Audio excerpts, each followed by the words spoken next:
So I just wrapped up my physical therapy session, and I feel good.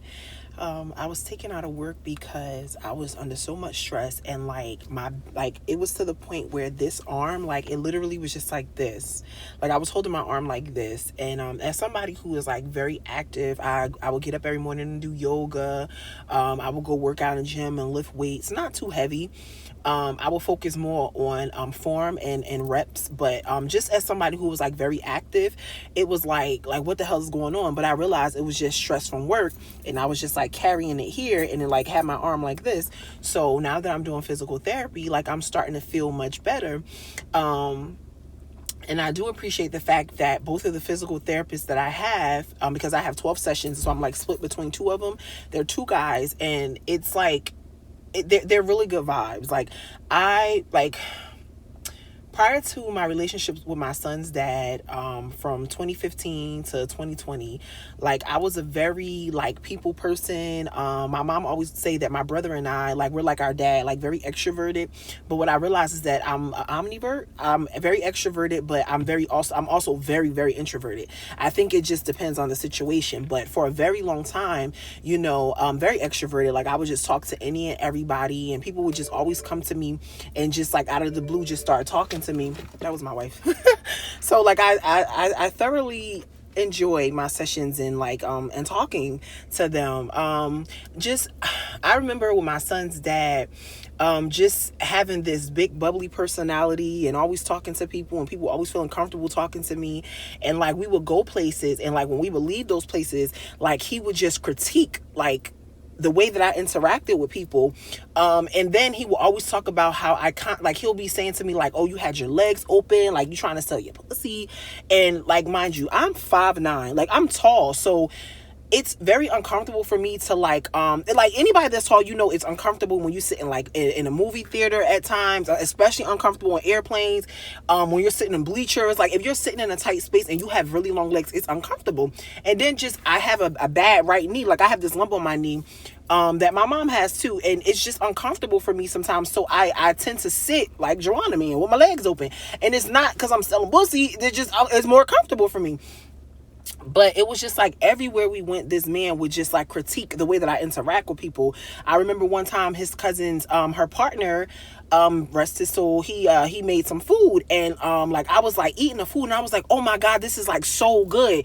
And because I'm somebody that likes to cook, and I'm somebody that understands like like how flavors work, and if somebody like layers something like with like, and you could taste the different flavors, like you can cook, and he used to throw down. So I'm eating the food because they told me to try it, and like I was critiquing, and I'm like, oh my god, this is so amazing. And he's like tapping me, and he was like, you was doing too much. And I'm like, but you guys asked me to like taste the food because I cook, and so I don't understand. But when you're like, but I'm sharing on to say, like, when you're in a relationship with somebody who is so uncomfortable with themselves, and they're not comfortable with you being yourself, like I know that like he was attracted to me because of the way that everybody else gravitated to me. And he's a narcissist.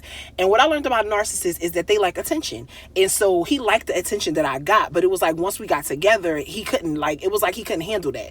And it wasn't like no unwanted attention. Like people would just naturally just gravitate to me. And then as somebody who had did so much in my community, a lot of times we would go in these different spaces because we lived in the same town, both of us, all our life. Somebody would talk to me because their kid was probably in my program, or because I grew up with them, or they seen something that I posted inspirational on Facebook, and it was like he did not like that. Like he always wanted the attention to be on him. When it was when I got pregnant with my son, my gender reveal, my baby shower, like every time it was like a big moment for myself. Like he would like make it about him, and he would say the meanest, like nastiest things to me, and and then like we'll walk in front of people like nothing ever happened. And so I'm sharing all of that to say, like, when you deal with somebody like that, like, and he used to always be like, you're annoying, people don't like you, your family don't like you, your cousins don't like you. And I began to become a shell of a person that I was. And everybody around me started to see it. Like I always say, when somebody's going through something, you can see it in their eyes. And my wife and one of my coworkers said to me, she was like, and we met through my dad, and she said to me, she was like, yo, you know, I always noticed that it was your eyes, that you always look sad in your eyes. And even my wife said it. She was like, one day I just went down through your Instagram feed, and she was like, I was looking at your page, and she was like, even though you were smiling this big old cheesy smile, she was like, you know, you could just see in your eyes that you were really, really sad. And I was, because it was like he was just draining me. And I learned that narcissists, they need empaths, and honestly, I feel like I needed him to show me, you know, I needed him to show me all of who I was. Like, even though I had this like big bubbly personality, like I feel like that relationship stripped me of this person that I once was. And you know, even having my son, like I there was a point in time where I didn't cry, because like when I would cry, my mom would just like you know, yell at me. And you know, like for a lot of us women of color, you know, our parents, they not with that shit. You feeling your feelings, they don't feel their feelings, so they like, I don't know what to do with you and all of that. So a long time ago, like I learned how to just like be silent. And it was like when I had my son, I began to like cry. I began to feel like that was the first time I felt unconditional love again. And with his dad, it was like he wanted to like I felt like he tried to break me. And sometimes I say that he did, but then it's like maybe I bend, but I wasn't broken.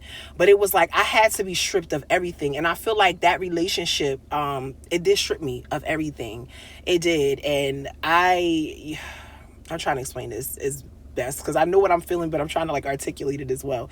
But even though that relationship fucking sucked, like I needed that to happen. Like I needed that, like, because it just showed me that when I got away from him, I came back better than ever, with all these lessons learned, and better than ever. And you know, when I left him, now you can see the light left his eyes, you know, like, because I learned that I am that light and he was that darkness, you know. And now he has to sit with all of the things that he was projecting and dumping onto me, because narcissists never take accountability.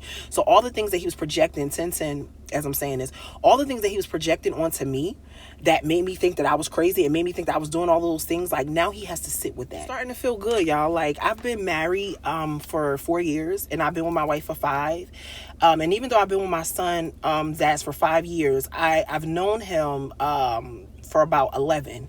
And when you're dealing with somebody, when you have to deal with somebody because you have a child with them that's not well, it's a lot. And a lot of times, you know, I would be triggered by him, and he used to try to prove to my wife that he still had that over me.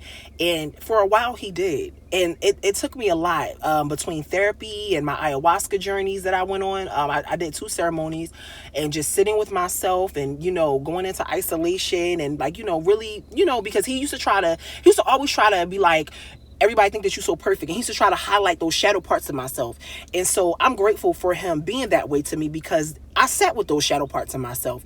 You know, when I did my ayahuasca ceremony, I saw those shadow parts of myself, and it was scary, and you know, and it's still scary, but it's like I'm still doing work. I'm still showing up. I'm still journaling. I'm still doing yoga. And a lot of times when I do yoga, like I cry, especially when I have to open up my hips, because I know I carry a lot of trauma in that area. So I'm still showing up, and I'm doing the work. And that's the difference between he and I. Like, he doesn't want to do the work. You know, it's just still my fault. He didn't accept the fact that,